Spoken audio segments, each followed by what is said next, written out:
Welcome to the Journos on PLZ Soccer's YouTube channel. I'm Peter Martin, Hugh, McDonald, Alison, McConnell, and I'm delighted to say author Daniel Gray joins us to discuss his new book. It's called Cup Tide, Stories and Scenes from the Scottish Cup in its 150th year. And the reason why I like it, and I know so many of us at PLZ Soccer will like it, is because his sidekick, Alan McCready, has provided lots of big pictures for us as well.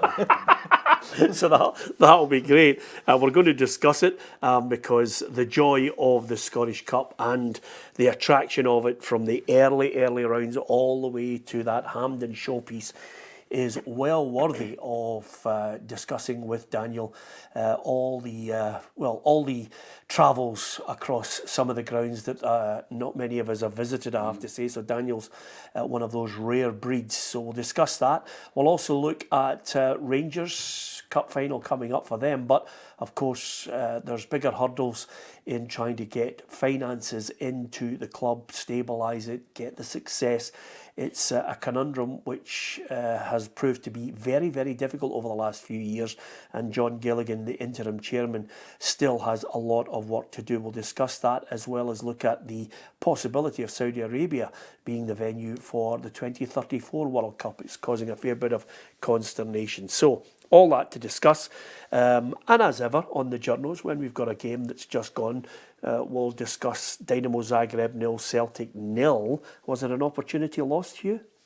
I think probably we'll look at that in the context of what happened on the night. I think if you looked at it at the beginning of the campaign and you'd said that Celtic got a point in Zagreb to take them to 9 points with 2 games to go, I think everybody would be saying, yeah, that's where we want to be, especially with the worst team in the tournament, young boys coming up at home. But I just thought there was an element of last night's game that both teams were kind of happy with a point. I didn't think it was like I don't know if it was just the stadium not being full with that empty stand or anything like that, but it just had the feel of a not quite at it game. You know, certainly there was very few chances, really. I think Celtic probably had the 2 chances, the Kuhn shot and the one that just about got to Ida. McCowan shot, that would be about it. And Zagreb header, one over the bar. So I think it was quite flat, but it leaves Celtic in an excellent position. Yeah, I mean, in the cold light of day, the remit is quite simply get a knockout game. Yeah, I think so, and I think they're very much still looking towards that. I think you would expect them to beat young boys at home. I think it's firmly within their grasp to do so.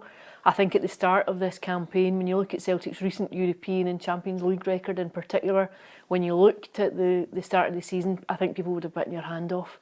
Celtic fans would have been delighted to be in the position that they're in now. I think the frustration about last night is that they might never have a better opportunity to knock that away Champions League win on the head. I think if there was ever a game where you were going to go and get it, I think that might have been it. But I don't think Celtic done enough. I think in the final third there was a real lack of quality. I think it felt flat. But like you, I think there was definitely a sense of take the point here, because you know, if Zagreb had lost that game last night, their campaign's effectively over. Celtic too, if they'd lost it, I think they'd still have been in the mix, but it would just have been a wee dunt. So I think both teams were fairly happy with the point. Do you like the format, Daniel? Another exhaustive. We'll come to the World Cup later when we're talking of exhaustive formats. It's just it's baffling how much European football there is, really. Not like the glory days when such huge clubs as Middlesbrough could reach the UEFA Cup final, of course, when it was a very much tougher competition. And you'd only spent a few million to get there, to be honest with you. It's a baffling format, to be honest. League, it just looks like, it reminds me a bit of when you were a kid and you would make league tables with about 100 teams all named after yourself on them. Yeah. But that's where big football is. It's all about bigger, isn't it? Until absolutely everyone's in Europe, just about. Yeah, absolutely. Not to put it down, it's a good result.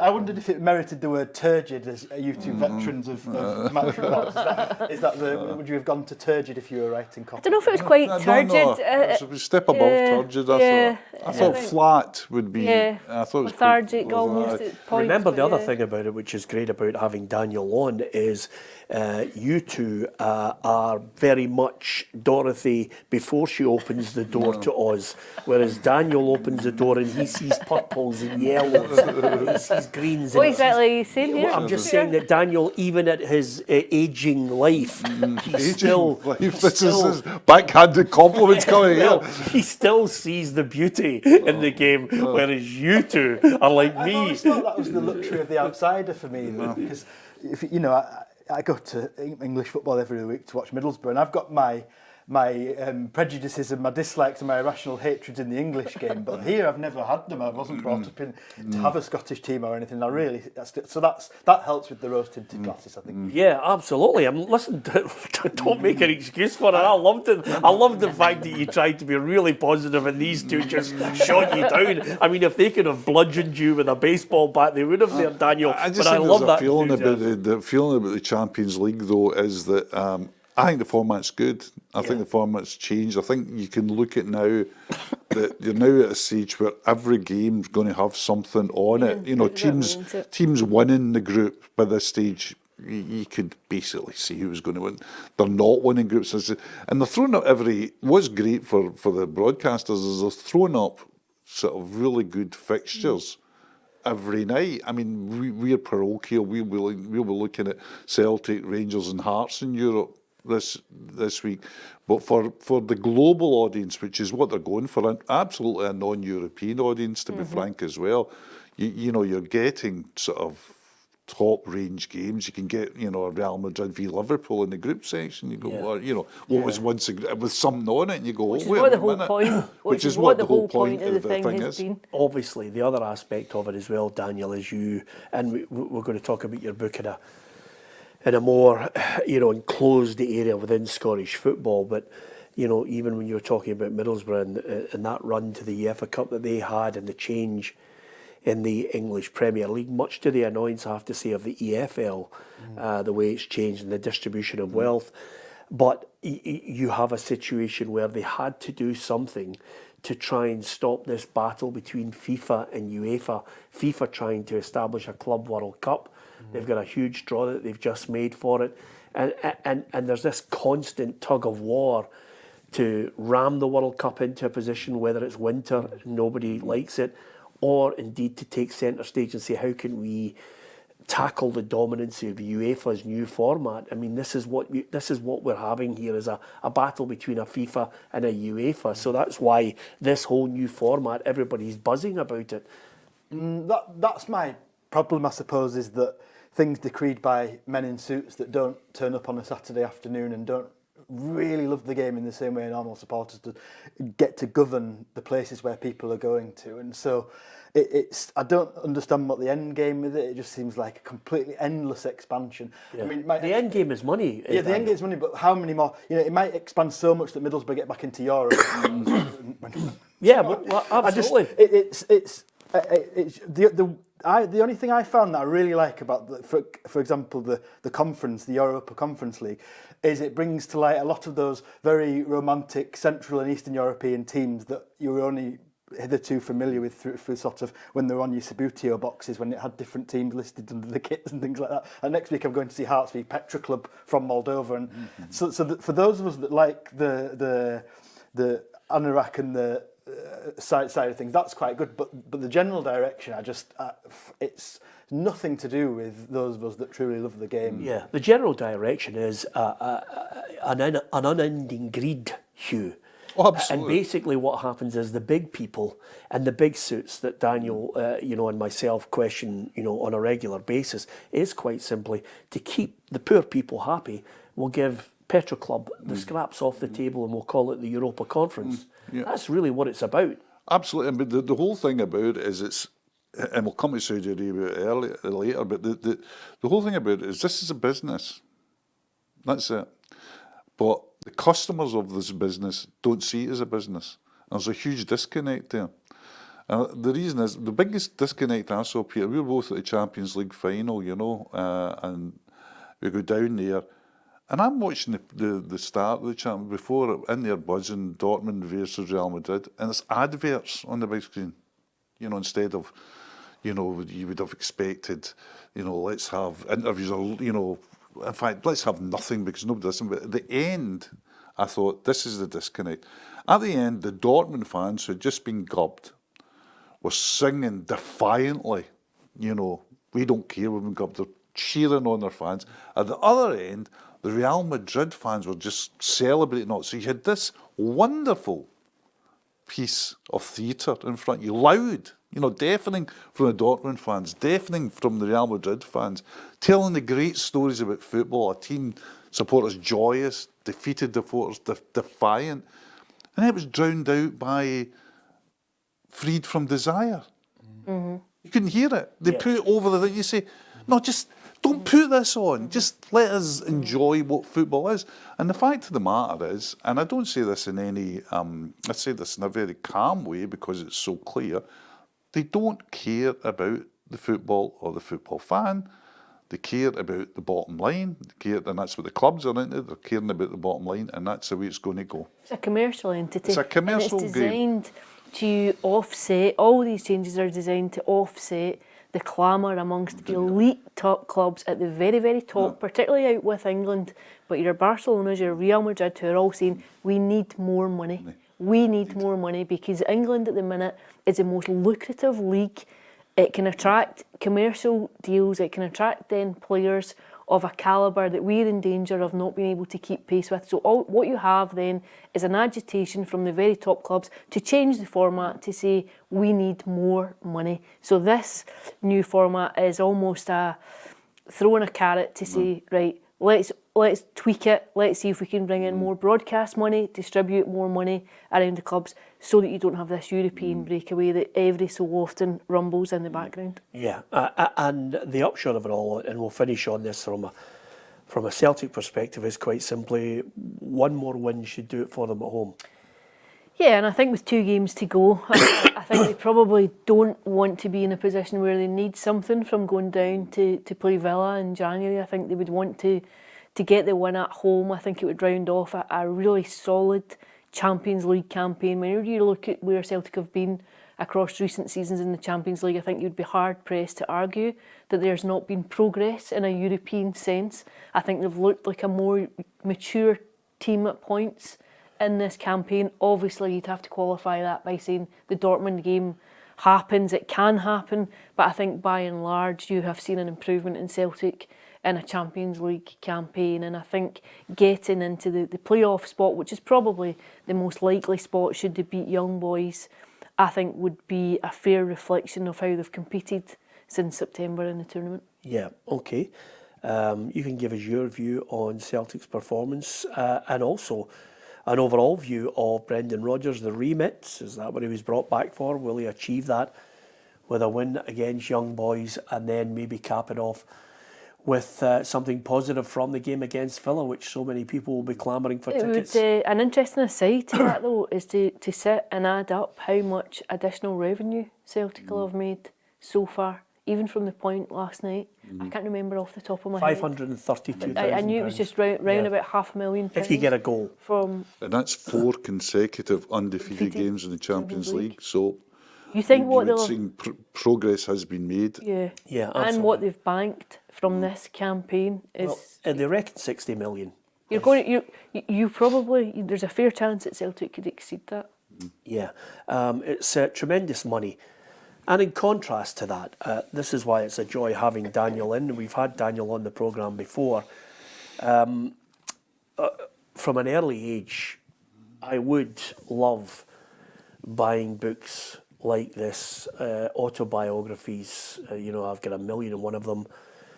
Political books, Woodward and Bernstein, all these type of books on American politics. So I'm not quite an avid reader of, I think you two kind of go into fiction and factual books. Back of a sauce bottle. You're far more into a wider range of books. I tend to gravitate towards books like this, so it's a joy to see that you've got it out, along with Nutmeg the magazine, which for me, Nutmeg is the PLZ Soccer of the written world. The people look and go, how the hell have those two survived in this market where we're basically up against quality storytelling. That's well, I was going to say to you, Daniel, this is why I admire you and Martin and all the team at Nutmeg, is because quite simply you are fighting in a world giving almost, I wouldn't say it's the last bastion of following your team, but to read about it and to see it on a monthly basis and to fight against the big guns, the corporates who can spend millions. We are in the same situation as PLZ, so I see a great affinity with it. This book, the motivation first and foremost, I know you're a Middlesbrough fan, but you do have a strange obsession at times, and I don't know if it's just where you're following the money, where you concentrate on Scottish football. Yeah, well, I've lived up here for nearly 20 years now, and my way of feeling a bit more at home here was to go to football and find that in Alloa, Cowdenbeath, all of the small towns that none of my people and family in Edinburgh have ever been to would be a way to feel more part of society here almost, because everywhere you go, as you know, you go in every Saturday to lower league games. The welcome's brilliant. The football's the football's differing at times, but certainly the social clubs are brilliant. All this side of it, and it really did make me feel more at home in Scotland. So that's where that came from, and I've never lost that hunger to go to these smaller places, forgotten junior grounds and all of the rest across the land. I think they're the very opposite end of the scale of the conversation you're having about Celtic earning £62 million or not. The key to still loving football to me is knowing all about that, but putting it to one side as a separate sport almost, and getting back to what you first fell in love with football for, and that resides in this book in the early rounds of the Cup, the qualifying rounds and all the rest, doing Lunkerty and Camelon and all of these places and Musselburgh, and finding the heart and soul of football. It's absolutely reinvigorating. I think people often moan when there's an international break, but there's plenty of football on. It's a great time to go and see a different match and fall in love again. I think you found, Hugh, doing the pieces that you've each week, if you're remembering why you love the game for a few hours, then you're back to the cynicism on Monday. But See, the thing about me is I love elite football. I love it. I go, I take a flight to Champions League Cup Final, pay eye-watering, you know what I paid for two tickets, eye-watering sums, because I love it at the top level. I just think I've been to World Cups, and I was Argentina last year, and I love it. But you're right, when you go down the leagues, there's something else, and it actually touches me quite closely, because I was thinking about this, I was actually thinking about this the other day, because I got a picture of my granddad. And my granddad was a guy that took me to my first games, and it was Shettleston Juniors. That's where we went on a Saturday, because we stayed with him. And that was and I've never lost that. And I've got a really kind of serious, almost pro-face point to make about it. I think Scottish football has been severely and utterly ignored, derided, almost in a contemptuous sense by the ruling classes, the political classes.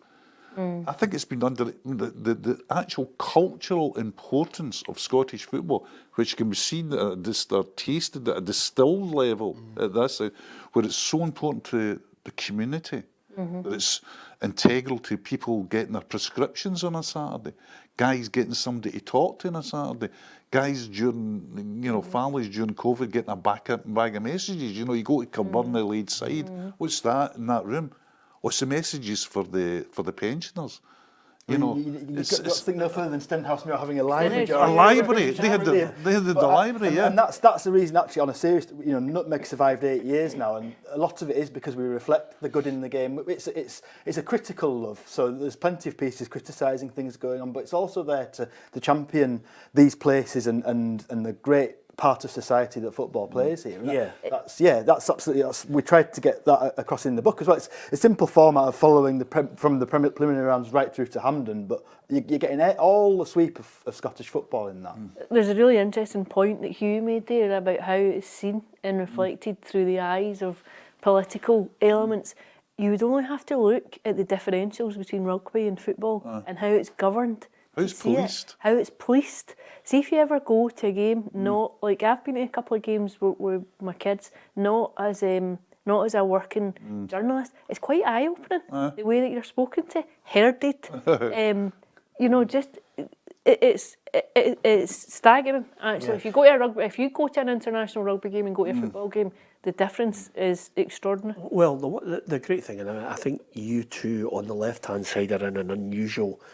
An extraordinary situation, because you are a rare breed as journalists who can use your time to say, I'm going to go to a game that nobody in the right mind would say, I'm away, I'm London and you mentioned a couple there. I looked at the first couple of pages, and I think this for me is a great Christmas present, because I'm looking at it and saying to myself, okay, for the benefit of people in a short stab, right? I'm talking about people who have got the attention rate of a termite, right? And that's this young generation.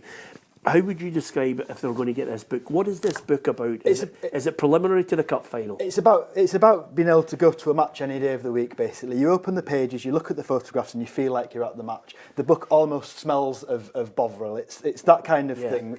You're in the pages. Each chapter's just a short. It's not a match report of tactics or anything like that. It's all about what was happening in the ground that day and things like that. When I'm writing these pieces, I never ever go in the press box if I can avoid it. No offence to Alison and my many friends who are proper journalists. None taken. But I love to be able to... The thing Alan as a photographer and I as a writer like is the fact that lower down you can just walk around. Is someone funny here? I'll stand by him, eavesdrop him, put him in the book, then I'll move second half.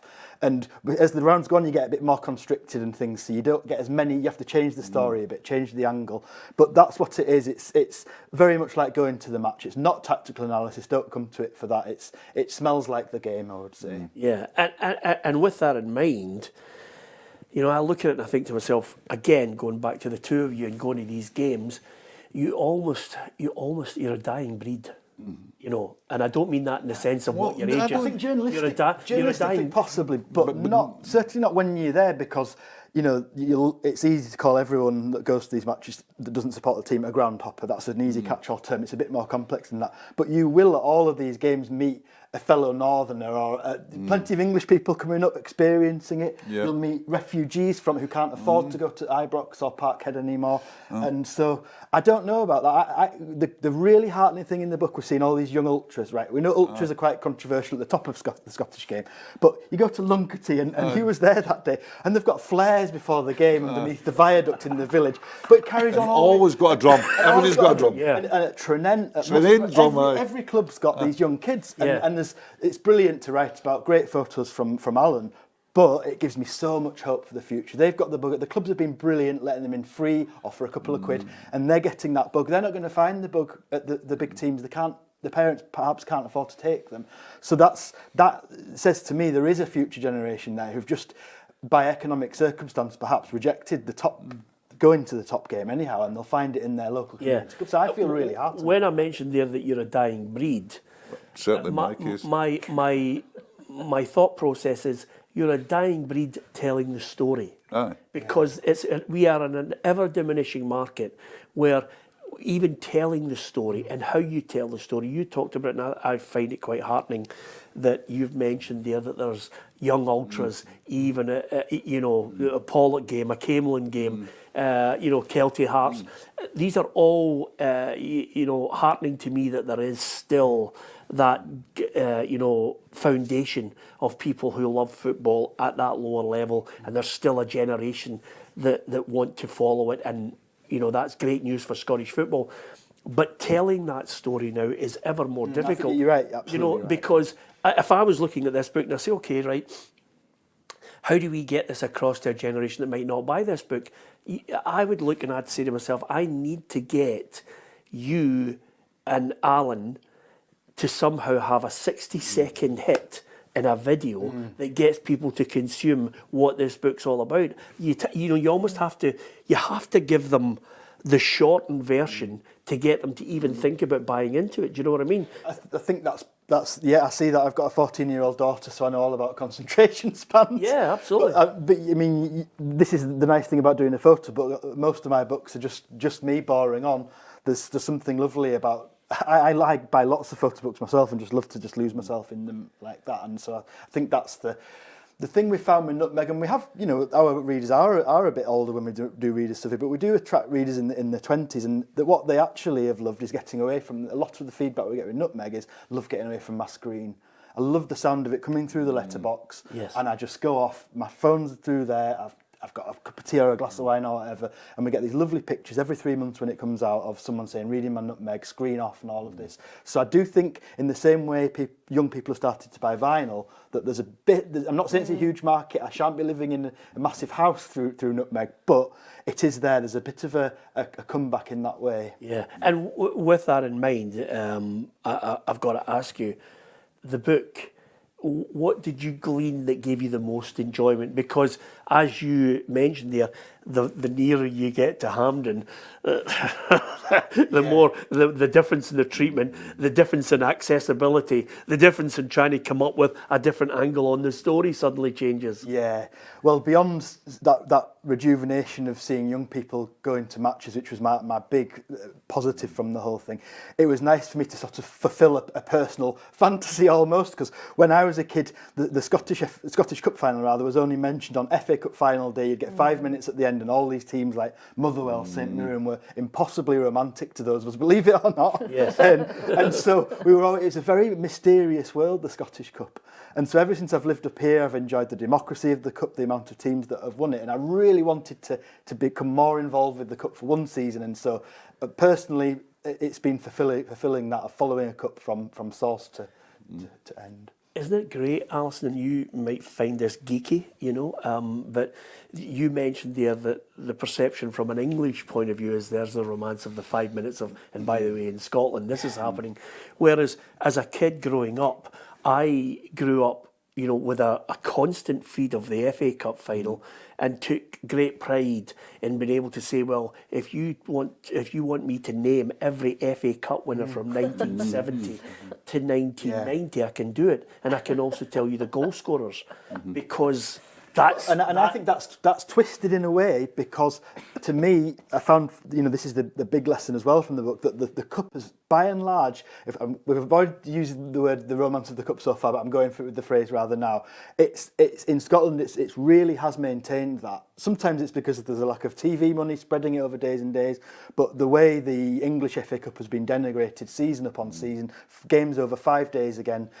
Middlesbrough's third round tie is at noon on a Saturday. It's not even on TV. It's just so it can be on TV in a different market, or it can appeal to gambling markets, and so that's in a strange way that's turned, and the Scottish Cup now to me has the romantic levers that the English one was. I can remember the FA Cup. We would leave the Scottish Cup final, and there'd be a great roar leaving the Scottish Cup. Say, the English Cup final's going to extra time, which meant it could be on Scottish television then. Yeah. And we would run down to wherever the shot, Aikenhead Road, Alison Street, with the nearest Dixons or whatever, the Stepex or whatever, and everybody would stand outside the shop watching. Thank God. I was just about to interject and say, for a younger generation who listen and watch the Journos, Stepex, DER, and all these places where you used to go and rent your telly. or even get a telly where you put money in. People forget that. The slot operation one, there we go. Yeah. But you'd stand it, and the one I can remember, all my great football memories, I remember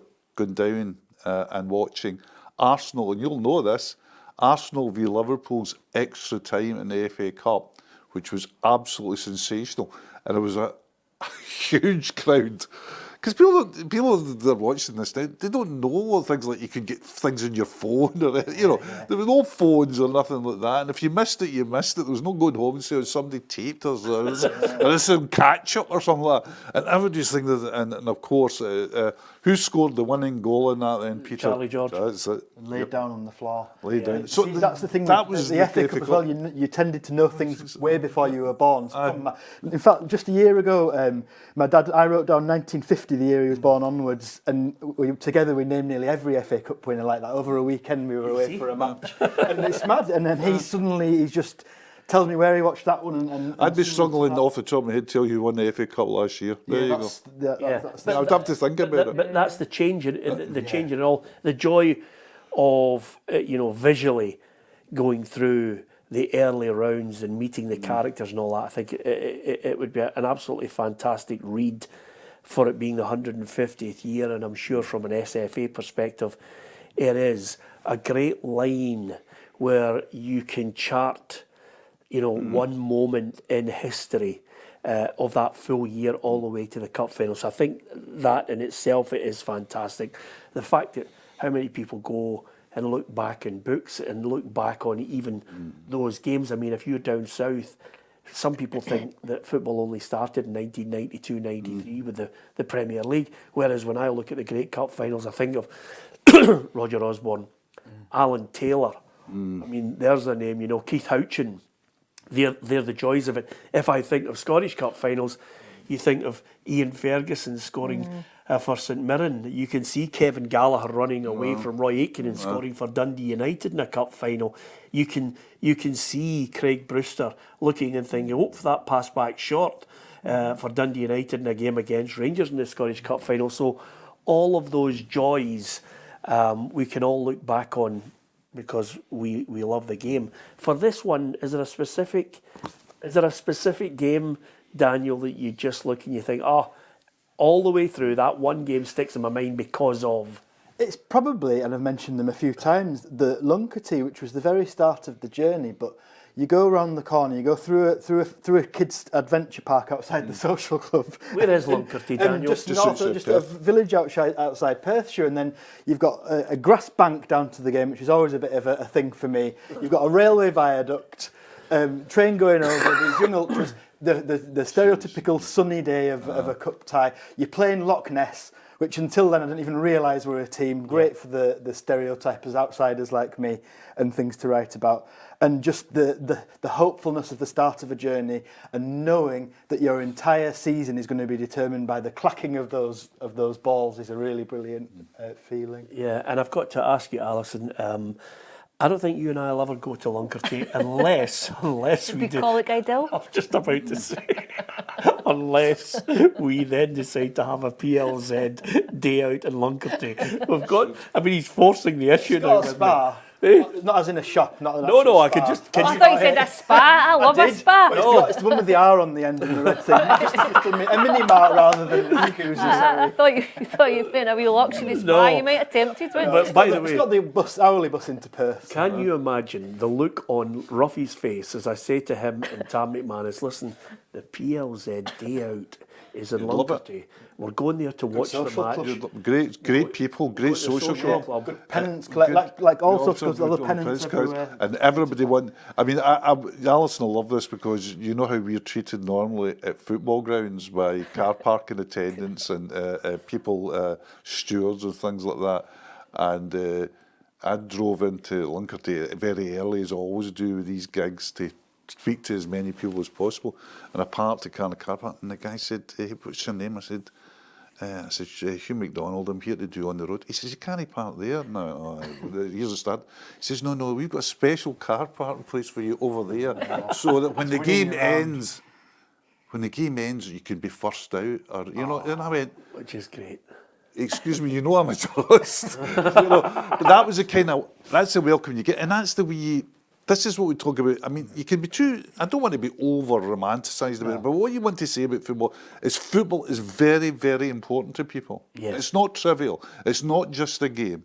It's very, very important to people. And the way I could illustrate that was with two stories with this series I did. I could tell you 50, but two is quite interesting. Went down to Irvine Meadow, and there's a guy in his 80s, subsequently tells me he's 80-odd, sitting in a corner himself. How are you getting on? Why did you go to the game? He says, well, this is my social contact. He says, I come here every second Saturday. He says, son, that's just so that people know I'm alive. And people will talk to me and ask me how I'm getting on. And if I've got a problem with the house, or I can't fix this, or they'll say, we'll get somebody that. Another story was watching the Saturday morning cup final, which of course was held on a Friday night under Scottish football law. And Saturday morning football is always looked about the most unprofessional things. Anyway, so I went along to that. There's this wee winger flying up and down the wing. He's just absolutely terrific. Speedy, beating everybody.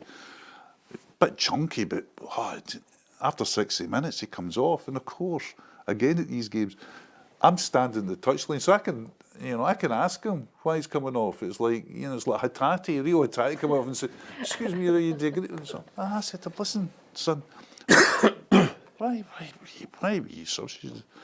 I says, I was done. He says, it's a very heavy day for me and I'm done. He says, I was at my dad's funeral and He says, it just kind of hit me there. I just had to come off.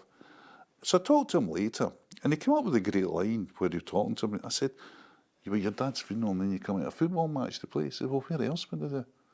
This is where my friends are. This is where my life is. Yeah. What do you want me to do? Sit in a pub somewhere? Sit in my living room?" So it's important. It's a strange situation because depending on what way your career goes and how you climb that ladder in broadcasting, you end up, and I can only speak about it from my own point of view, you end up in a situation where your ultimate goal is just to constantly go to big games.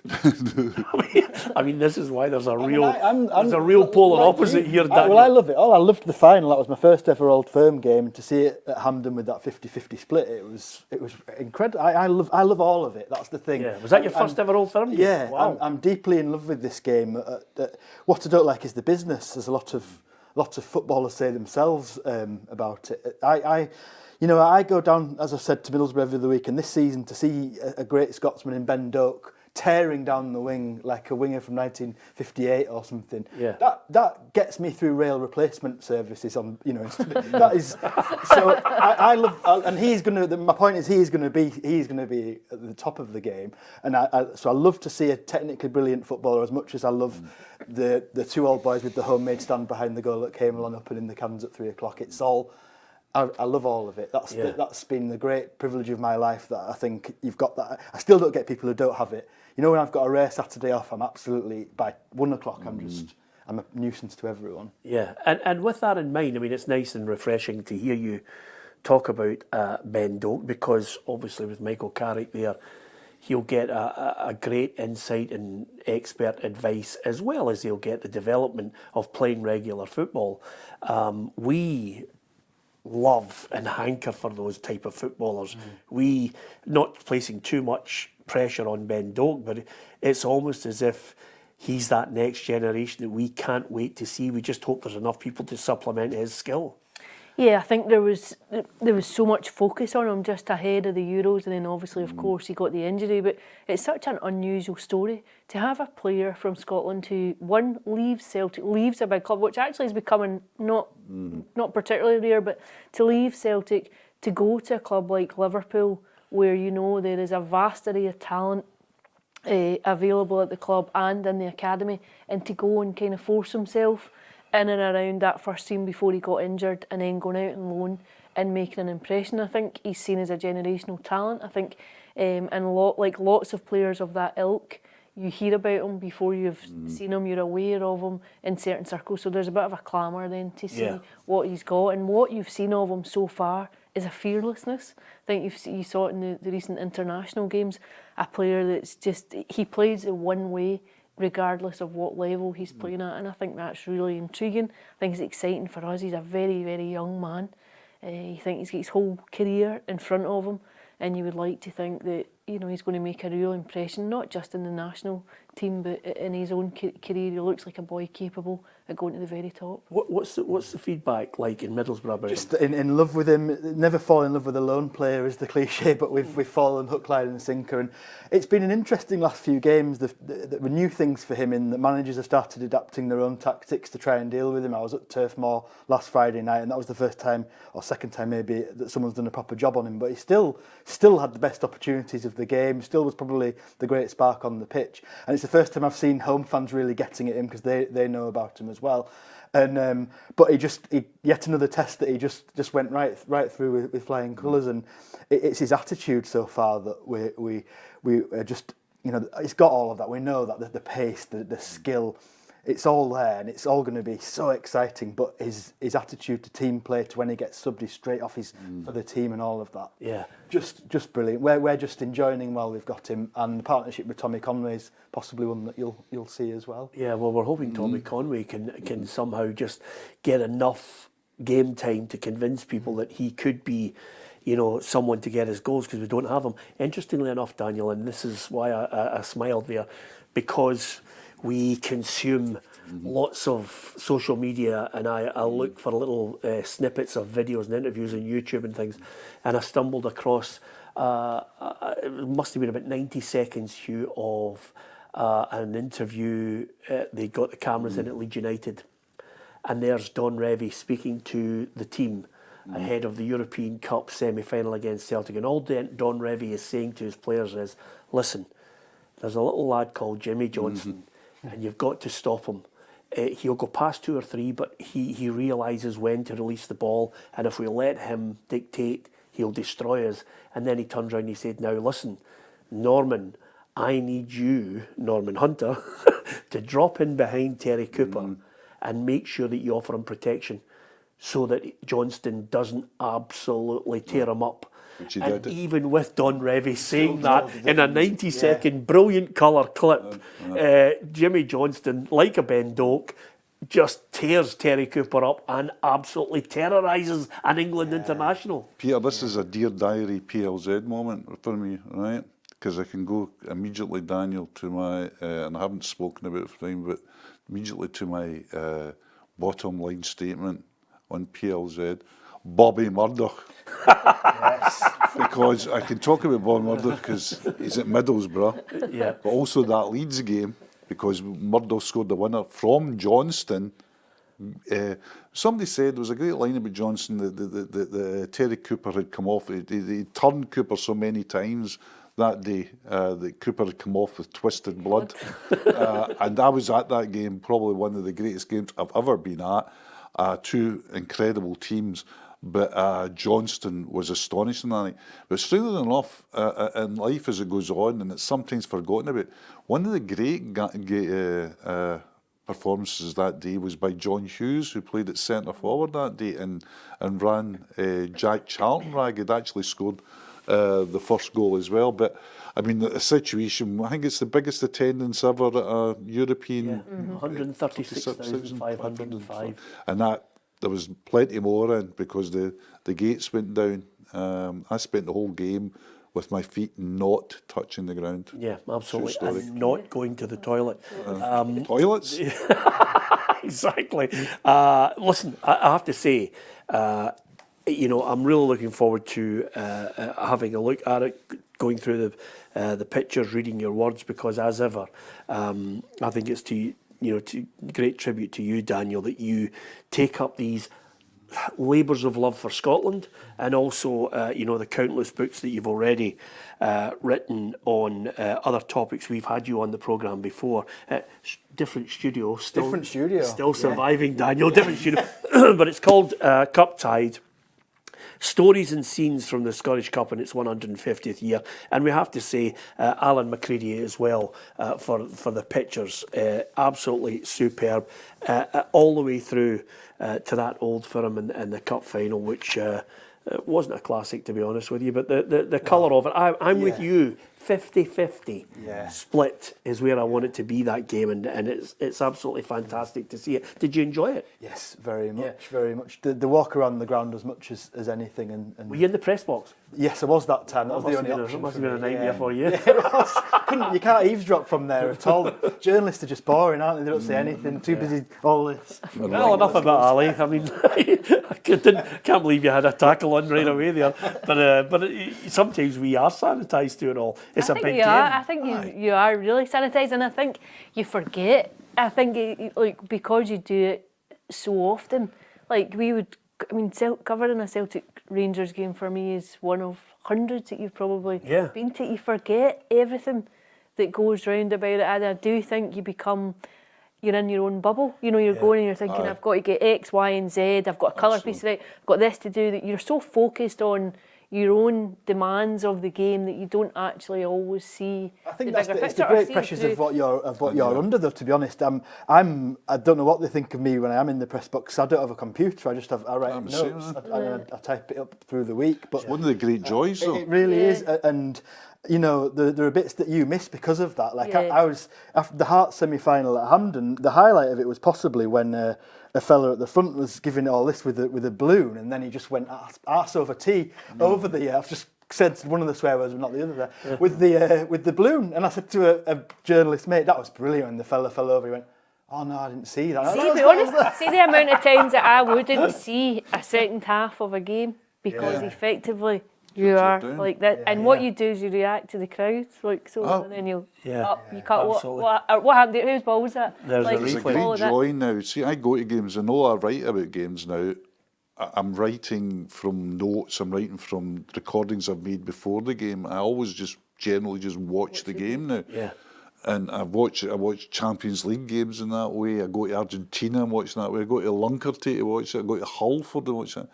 And you'll see when you get the chance to do it, Alison. You'll. It's like liberation. Yeah, You're lying it's there. quite interesting. You're Like, lying there and saying, I don't have to clatter something out immediately about this. You'll not get that chance unless a divorce is imminent. There's no chance. well, There's no chance. that time of year. He's talking about Narnia for you. You're never getting that chance. but see, like I take Joseph to games. Sometimes my son's 14, and sometimes go to games with Joseph, and it's interesting to see the world, to see your world through the prism of someone else's experience. Yes, absolutely. It's actually really things that you'd forget, and the excitement of small things that are lost to you. Yeah, absolutely. Listen, it's a great book. I really hope it does well, Daniel. I'm almost certain it won't be the last time we'll have you in the studio anyway, book or no book. I thoroughly enjoyed chatting to you about it. I can't let you go without just one little thing that I've got to... I want to get your thoughts on another topic we're going to talk about, but I can't let you go without you as a Middlesbrough fan. I'm giving you your all-time five-a-side team of the best players that you've seen. They just don't necessarily need to be in a. They don't necessarily need to be in a five-a-side. You know, I've got to have a left back. I just want your five greatest players that you've seen play for Middlesbrough. I'll go Super. Schwarzer, Mark Schwarzer. Yep. Tony Mowbray, and Tony Mowbray. No, I'll have Mogger at the back, Tony Mowbray, obviously. In midfield, I'll have Juninho. I'll have one-footed Ravanelli up front for those golden times. I've still got one roaming forward player. Who shall I have? Do you know the best individual season I saw from one player, forgotten that even played for Middlesbrough for many years, Paul Merson. 1 year in the second tier. He won the division on his own, so I'll have Merson. Mogger will defend at the back and the rest of them can attack. That's a good five. I forgot about Merson. Merson's I. loved by people at Villa and Middlesbrough. Well, Villa, I remember him at Villa and Arsenal. He was just, I mean, what a player Merson was, sensational. That's a great five. I mean, it's always good again to get someone from a different perspective, and especially with Middlesbrough. Juninho. I'm going back to Wilf Mannion, Bobby Murder, Graham Souness. Boomer. Remember there was Alan Foggen. Yes, all Billy Wolf. Billy Good Wolf. names, proper Come on, names. that's good Middlesbrough names. Spraggan Wolf. Irving Billy Nattrass. Wolf. All these players. Irving Nattrass. All stuck to my uncle Sabuti had all the little names on that he'd made himself. That's how I learned them. Fantastic, fantastic. Listen, the only thing missing from this programme is a DeLorean. Who needs one? Just programming the date, and we're back there. This is fantastic. We should go live to Christopher Lloyd now, but nevertheless. And the other one is Ruffy was almost a Middlesbrough Well, goalkeeper. he's actually told me that. We've only met twice, but he's told me both He times. told you twice. Did Absolutely. I tell you you'd been at 3 World Cups? Yeah, exactly. And of course, the money that was involved in the deal would have kept Ruffy happy as well. Couple of things before we go, lads. I mean, with Cup Tide in mind, there's a small matter of a Cup tie this weekend. Again, there's so much riding on it. You know, we talk about the business end of it that Daniel mentioned there, the financial implications. There's so much more about the confidence of a club, as well as the financial rewards for Rangers. There's a belief system that they can win silverware, they can build on it. You have a situation now at this moment, Hugh, where quite simply they've got to try and, as John Gilligan mentioned, raise about £8 million, again from directors who are investors, to keep them, you know, going on this train of trying to stem the losses, trying to get the structure of the club right, and obviously trying to influence a group of fans to say, yes, we can still compete against Celtic, and that's what this cup final offers on Sunday. Absolutely, and the narrative has slightly changed because of the recent results from Rangers. Is more, it would have been more difficult to get less belief, but there's more belief now because football does that. You get a couple of good results and everything changes around it. The short to medium and long term story about Rangers though is all about the money. It really is all about the money. How do they get onto stability? How do they get onto even a break-even situation? I think the offered thing, Malcolm offered the chairman that never was the chairman before when he was mooted as chairman. I made a few calls about him, and it became clear that if he came on board, the way they would be looking for him would be to recapitalisation. He would be, because of his background in the city and all that, he'd be key to any recapitalisation of the club, which is where it's going to go in the long term. So I think they're looking towards stabilising the club financially, getting in some sure footing. The idea of any sugar daddy coming in with a lot of money just to start buying players is just not on. It can't happen because of financial fair play.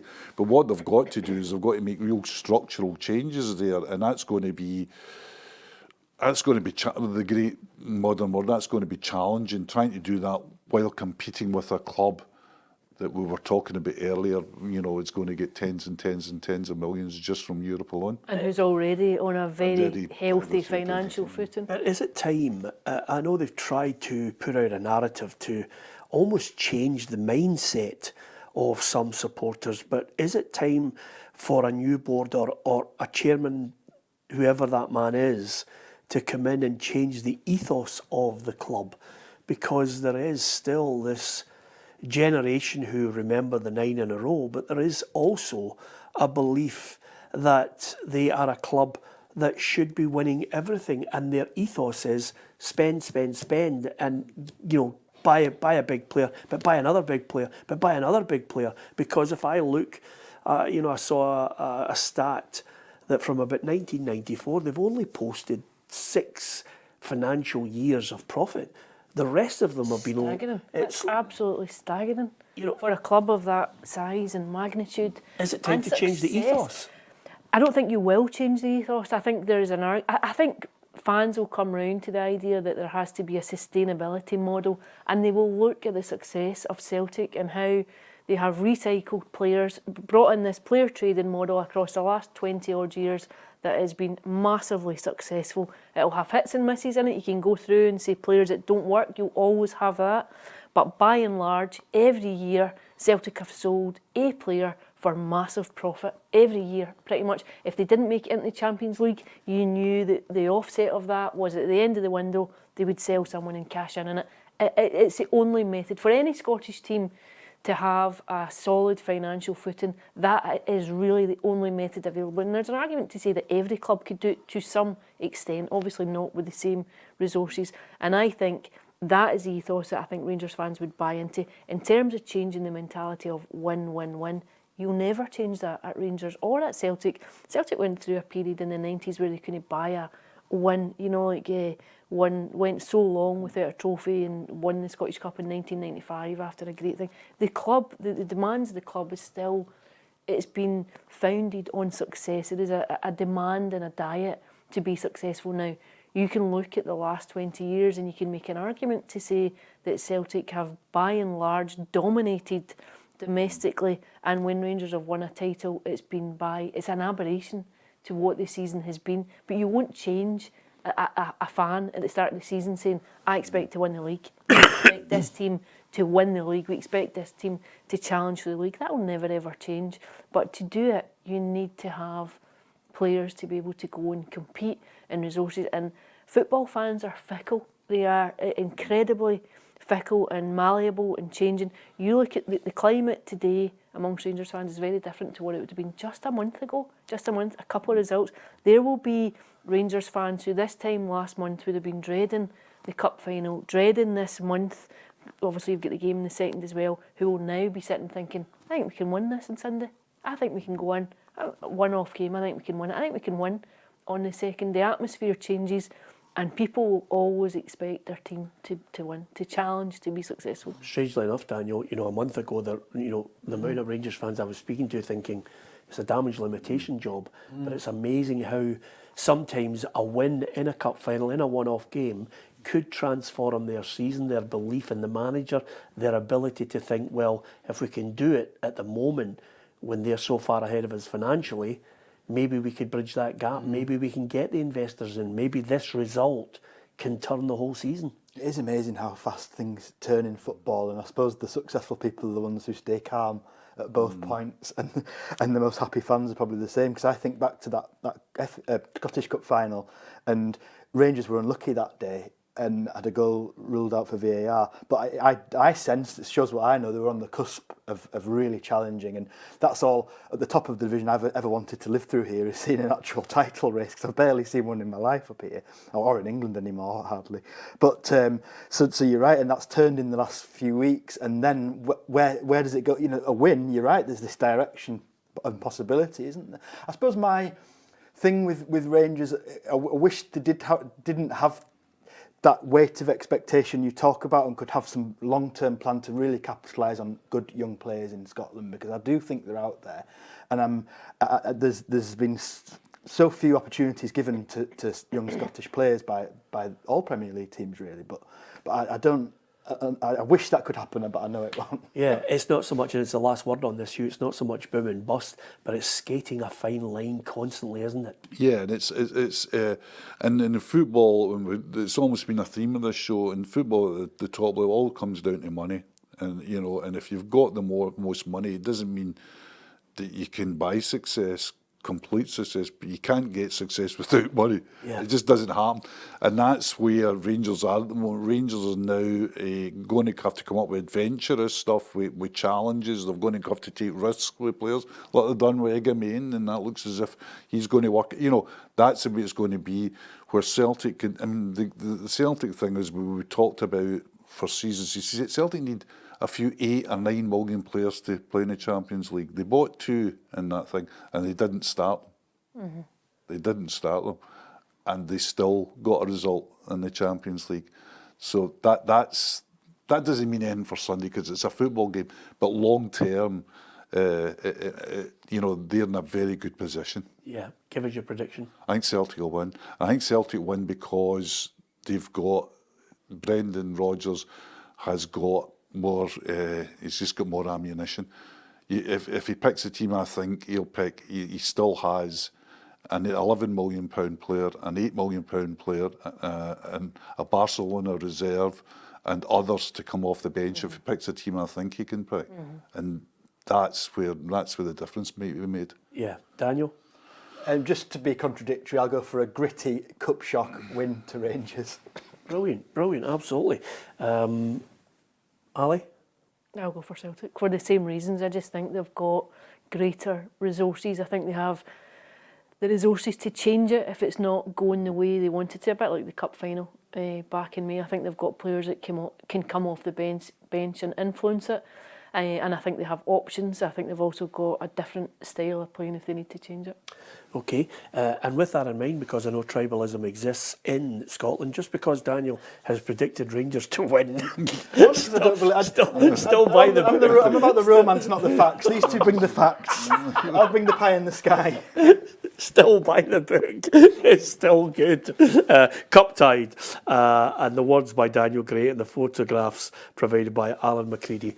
Well worth it. And of course, I must give a mention to my friend Martin and the team at Nutmeg Magazine, because it's fabulous. I wish them every success for the future. When I see Nutmeg surviving in PLZ, I know I'm in a good place, Hugh. That's right, and I'm lucky enough to be in both places at times. So I just think there's it's a great resource for Scottish football. It's just about telling the story of Scottish football, because I'm obviously very much biased, but I just think it's a wonderful story to tell. Yeah, absolutely. And please don't complain if Daniel didn't include your favourite Middlesbrough player in his five-a-side team. It's quite a good team, and it takes some beating. Thanks to Daniel for coming in on the show. We'll probably dedicate next week's programme to Saudi Arabia getting the World Cup. I didn't want to give it 1.5 minutes. I don't think it deserves that. We'll talk about it in greater detail, as we often do on the Journos, domestic issues and those further afield as ever every week. Hopefully you've enjoyed it. Thanks to Daniel for coming in. Thanks to Hugh, McDonald and Alison McConnell. Don't forget to hit the subscribe button on our YouTube channel. The figures have been absolutely fantastic, consuming all the reporters out there and their unique video content, as well as the programming as well. We really are delighted that you're giving us the chance to continue. So thank you for listening and watching today.